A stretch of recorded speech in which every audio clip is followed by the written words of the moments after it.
Despite the extreme weather conditions, this year's Schreiber Senior Centre Fair was well attended. In this third and final episode, we will be introducing a few more community organizations who were on hand with information.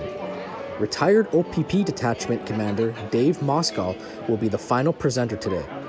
Dave is here to help educate seniors with safety and security issues, especially with information on scam alerts and elder abuse. My name is Cameron Airley, and I'm our local representative of Alzheimer's Society in Thunder Bay. And this is my therapeutic cat, Rubbles.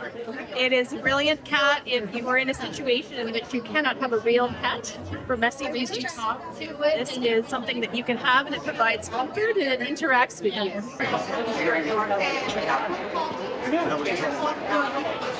All right, everyone. So happy to see some of these people who brave those highways in Canada. And Lisa Bourgeois, I met her before. She was, and she came to our center to find out about the seniors and what we're doing, and she's supported us ever since.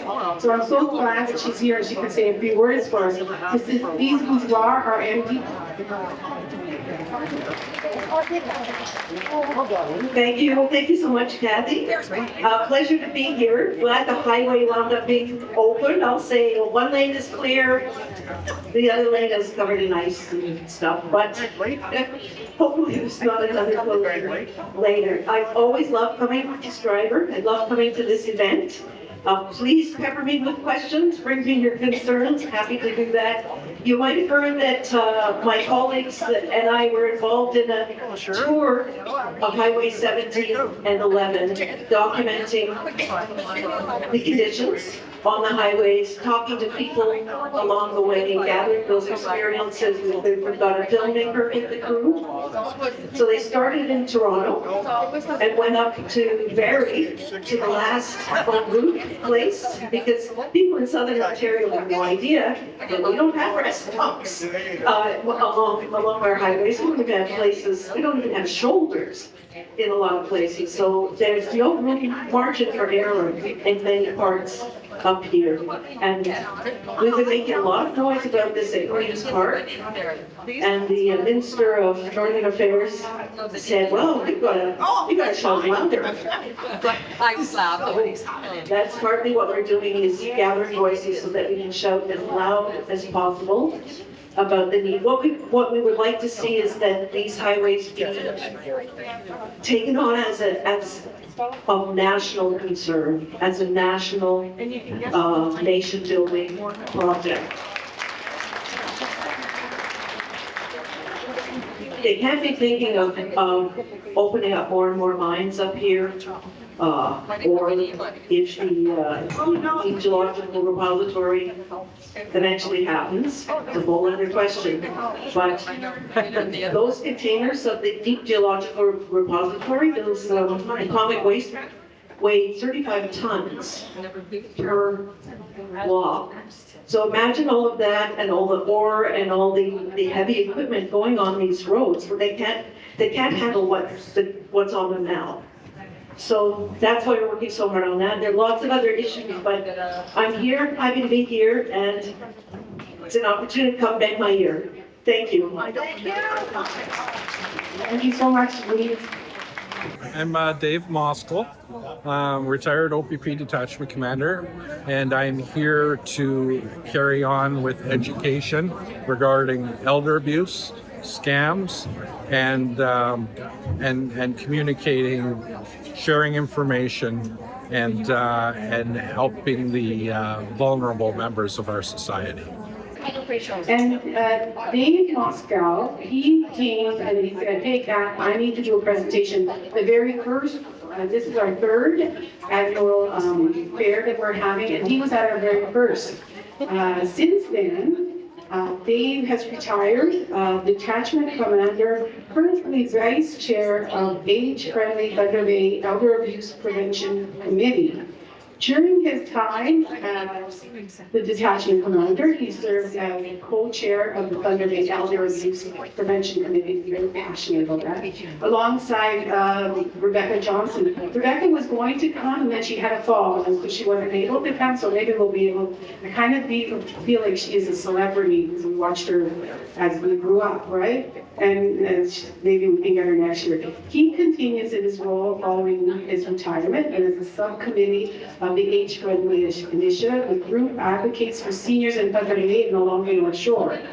He helped lead the development of the Seniors Guidebook, and I think he has some of those he's going to talk about shortly, and local and provincial resources, and advocates for police, elected officials, and long-term care homes, and provides education on scams and fraud prevention. He remains committed to raising awareness and encouraging new members to support the committee's work. David Moscall.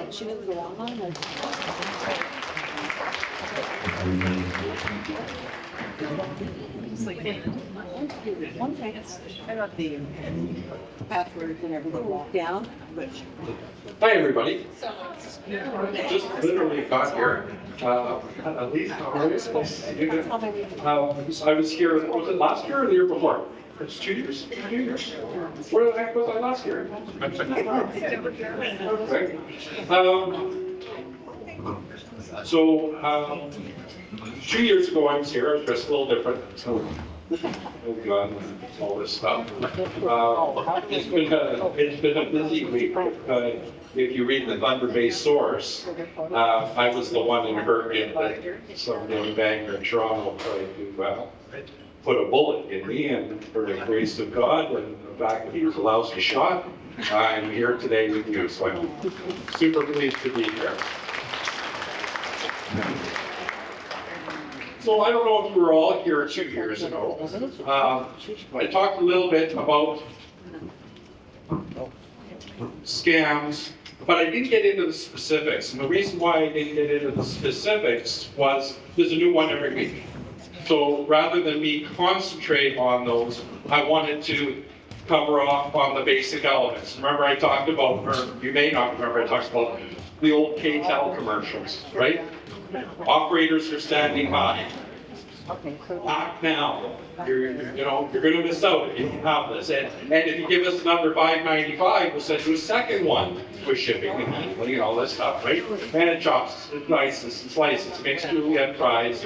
And who here bought one of those choppers? Anyone?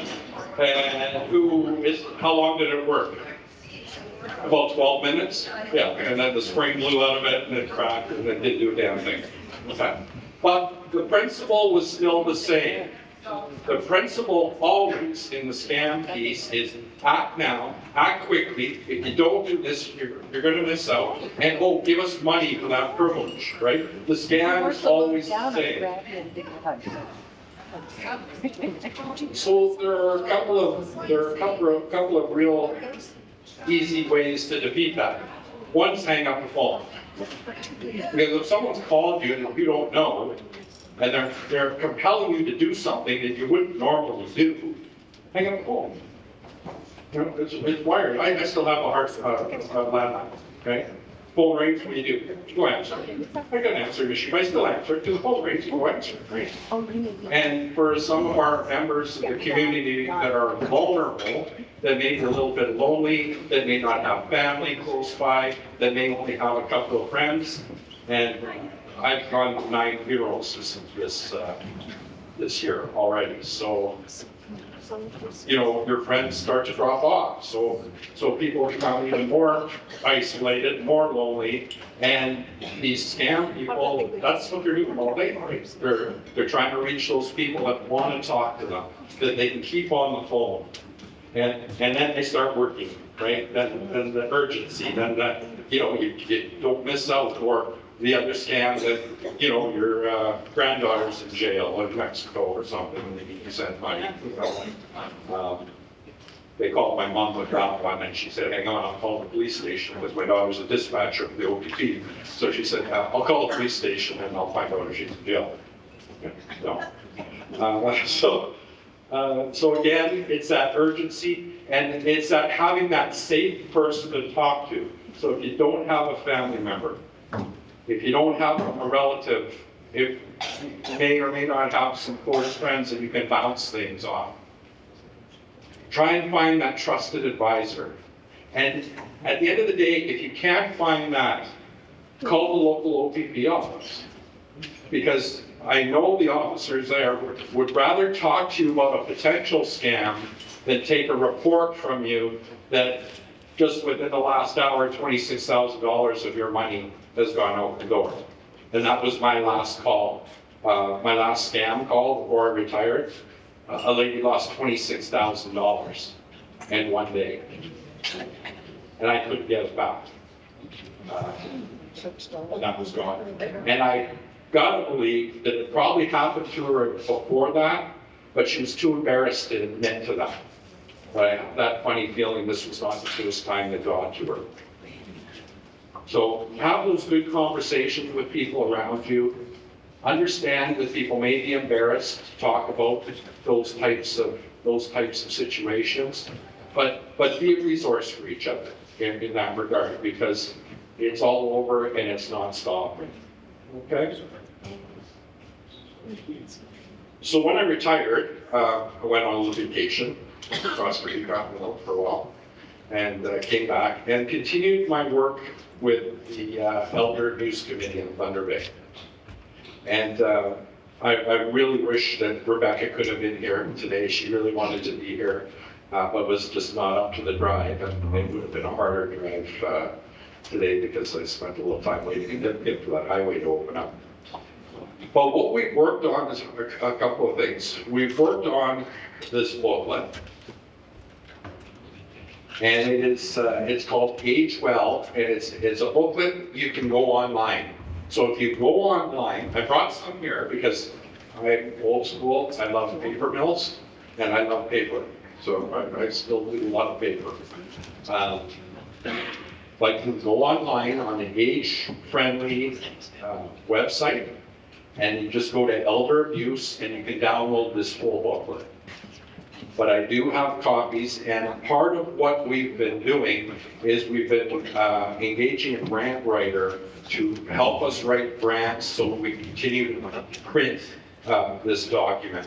And what it is a resource, and some of it is Thunder Bay centric, I have to admit, but we haven't had the money to reach out to the North Shore. So we're trying desperately to get funding so that we can reach out to members of the communities in the North Shore, bring them onto our committee, train them up with what I'm doing and what we want them to present, so that people will be able to present in their communities. So that's very important to us, and that's kind of what we're trying to accomplish.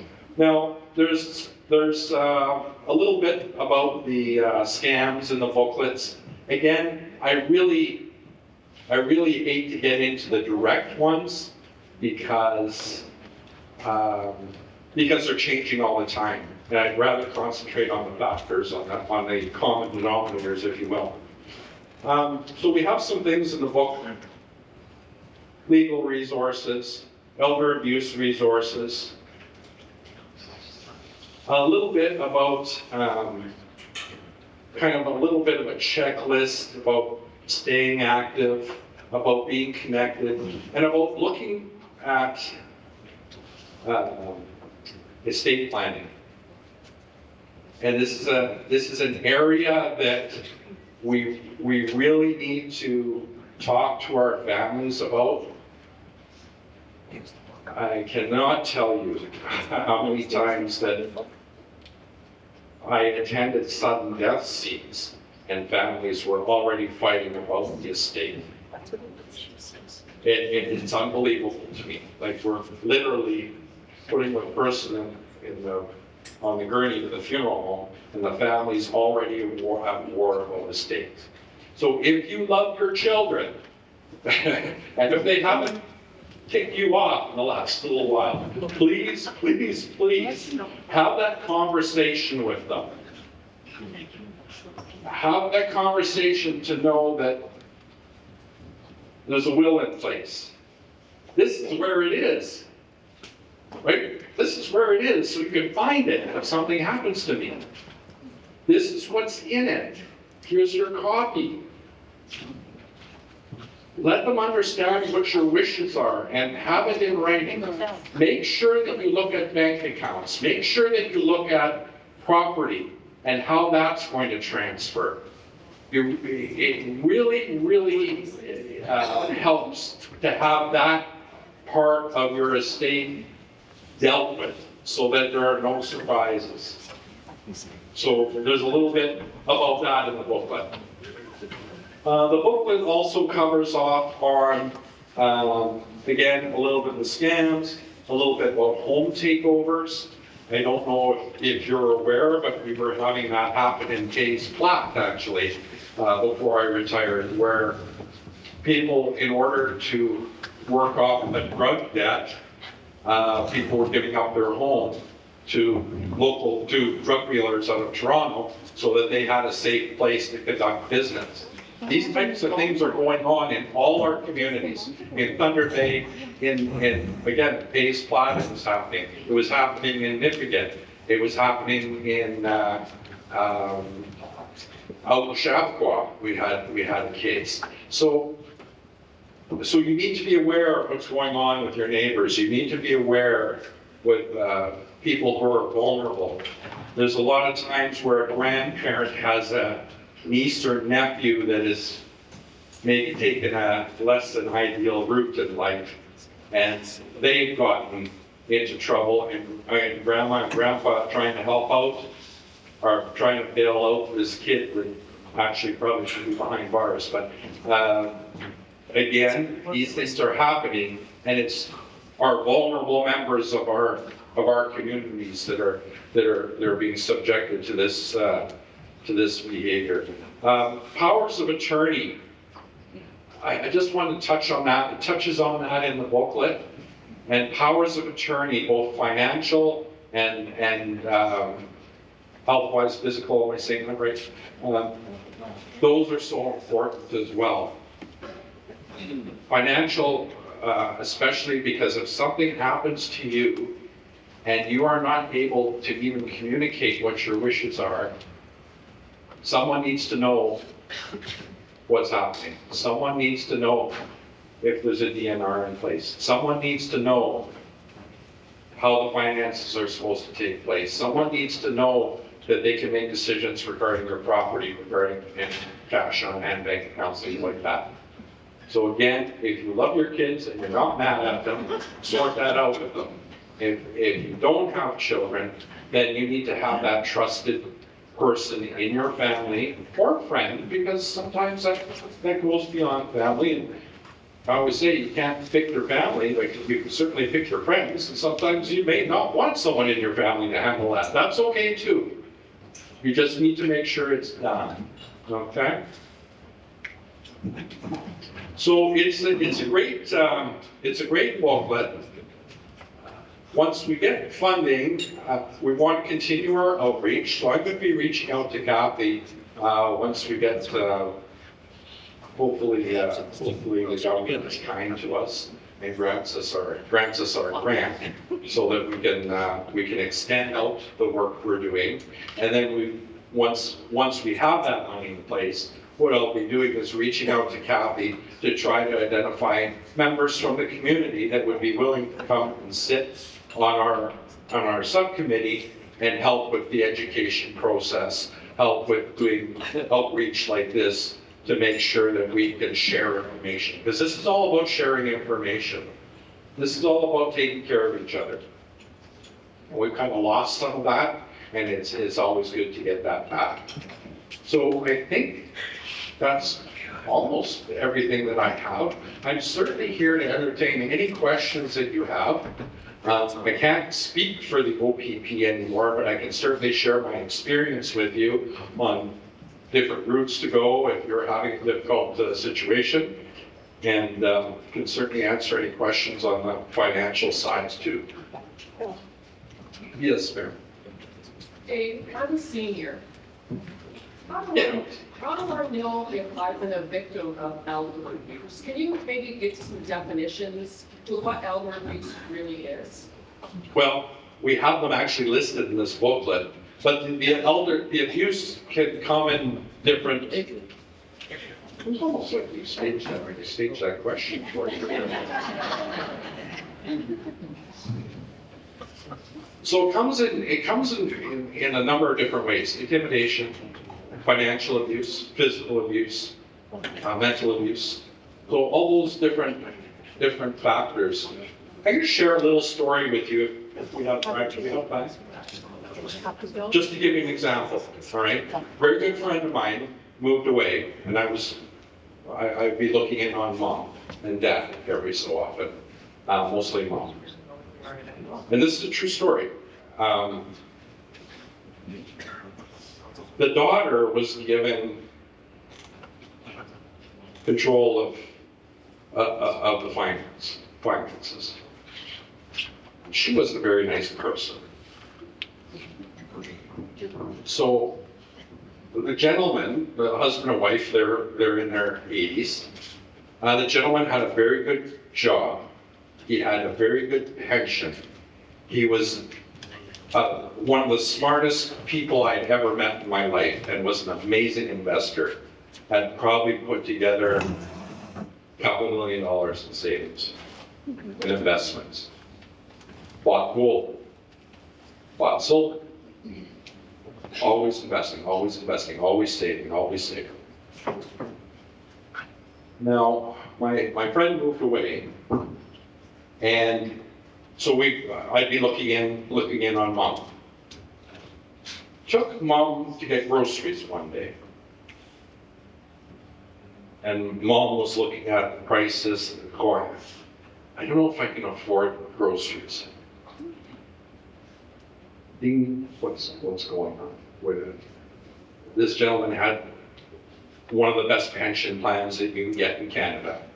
Was a multimillionaire, and mom is looking at soup cans, wondering if she can afford groceries. Next step was, I'm going to say her name was Jane. Jane says, I don't need the internet anymore. So we're gonna cut that off. We don't need to communicate outside. So we're gonna cut off the internet. Jane then went further, because Jane lived in Calgary, but she would bounce in and out to take care of mom. My best friend would ask about the finances. Jane says, you don't need to worry about that because I take care of the finances and I don't have to show them to you. Right? So you're seeing the red flags, the isolation, the don't talk to other friends, I don't know if you can afford it. So we finally got a look at one of the bank statements, and Jane had decided that $9,000 a month should come out of the bank account because she needed that money to take care of medical bills. Well, what medical bills were? Well, I don't have to show you those, right? So it was just that isolation, that cutting off, that you're being silly. When you ask questions, you're being silly. You don't have to worry about that. Or I told you that, Mom. I already told you that. Don't worry about that.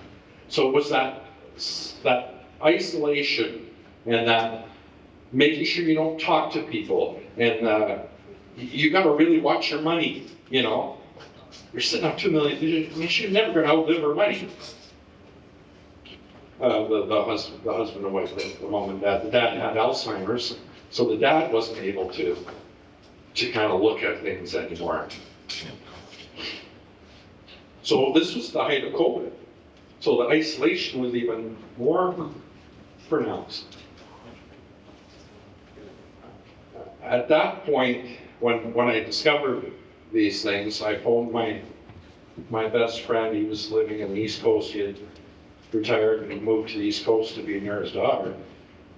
And my words were exactly, get your ass in the car and get home. Because something isn't right here, and I can't delve into it, but something's not right. And so during the middle of COVID, drove all the way from the East Coast, packed a car full of sandwiches and water, and drove from the East Coast straight through to my house. And the first thing we did is we went to the financial institution and we said, we believe you have a fraud, an ongoing fraud. And the financial institution, I can't say it, was TD, and they were amazing. And as soon as we said elder abuse, as soon as we said fraud, everything slammed shut. So we stopped the bleeding. We stopped the $9,000 a month coming out of the account for God knows what, but it was coming out. So we stopped the bleeding, and then the investigation started. We put together an investigation, worked really well with the Thunder Bay Police Force. They did an amazing job. They had amazing investigators there. And we actually put together a case against Jane. And unfortunately, the Crown decided not to proceed with it. In total, I think she got away with about $750,000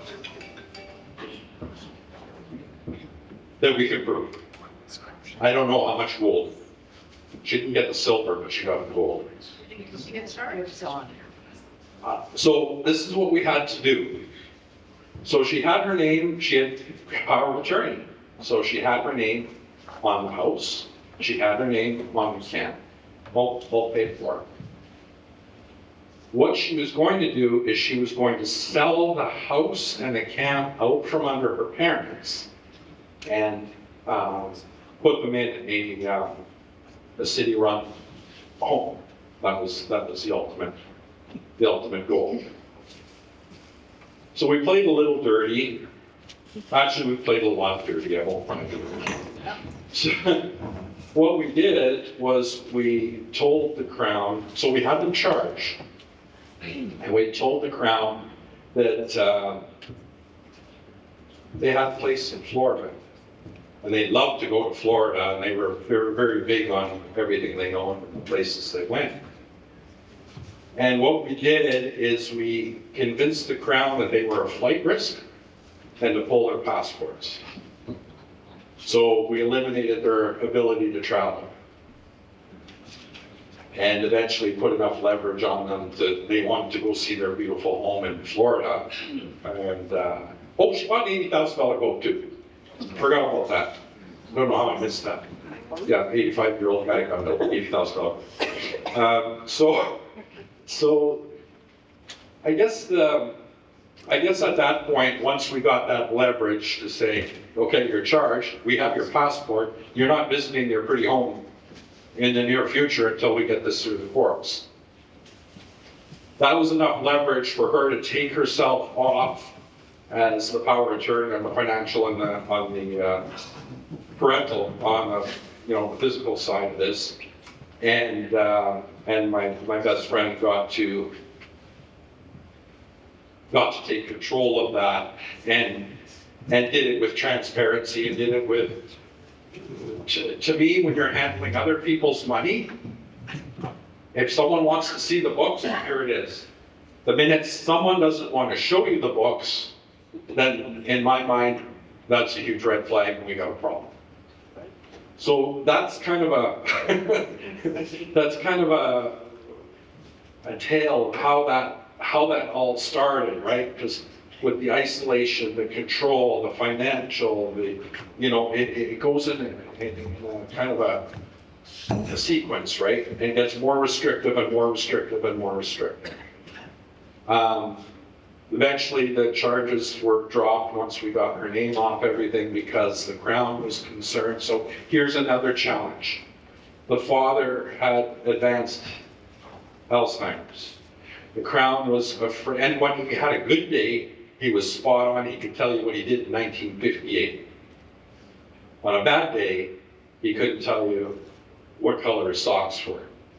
The Crown was afraid to put that person on the stand in fear that the defense lawyer would say, oh, you gave her permission to do all this. And they didn't want to roll that dice. I would have rolled the dice, but that's just me. I think when you put that in front of a reasonable group of people, that the outcome will be correct. You would get a good outcome. However, mission accomplished. We stopped the bleeding. We saved the assets as best we could, and mom was fine. I mean, she's going to be fine for the rest of her life. But that's just an example of how, even though you have a family member, and when I said earlier, sometimes you don't want your family handling your money. You can pick your friends, but you can't always pick your family. Sometimes that's having a trusted person, maybe outside the family, but it's important to have that built up. And it's important to have two people, if you can, because then there's a little bit of an offset in that. So that's a really long answer to a really short question. But what the hell, drove here, I might as well. Might as well give you a little bit of information. Anyone else? Can I help anyone else? So is there anything more that anyone would like to ask? Lunchtime, tell it's lunchtime. No, it's my pleasure.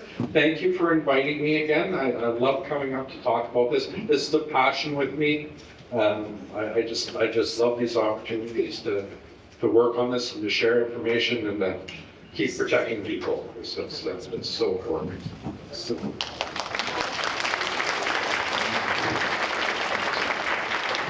Even if we have one person realize that, they should intervene. I've had that in my past. I know a friend that happened to, and they had her locked up in Mississauga. The woman who would go to the hairdresser every week ended up, I just got a picture of her hair was sprayed to here, that line. She wasn't allowed to go to church, wasn't allowed to do anything. What happened in her case, even though the fraud was there, she refused to charge her son. And so they ended up keeping whatever they took. And she's at least taken out of that situation, which is what we want to see. Another scenario where it's not just elders, it was in the news, and my kids know the person. He was side by side, office beside each other, and he assumed that the email came from his boss, that he should go out and buy, it was like thousands of dollars of gift cards. Then he was instructed by his boss, it wasn't his boss, to scratch the gift cards and give the numbers to him via email. At no point did this person say, maybe let's just go ask him, and he didn't. So he used his debit card, so reason number 99, not to use your debit card for everything. A credit card can be traced easier. And he lost the $2,000 to $3,000 and humiliated too, because he's a youngin'. It wasn't just us old folks that get taken. So thank you so much, Dave. That's awesome. Thank you again, everyone. Thank you. I really appreciate it.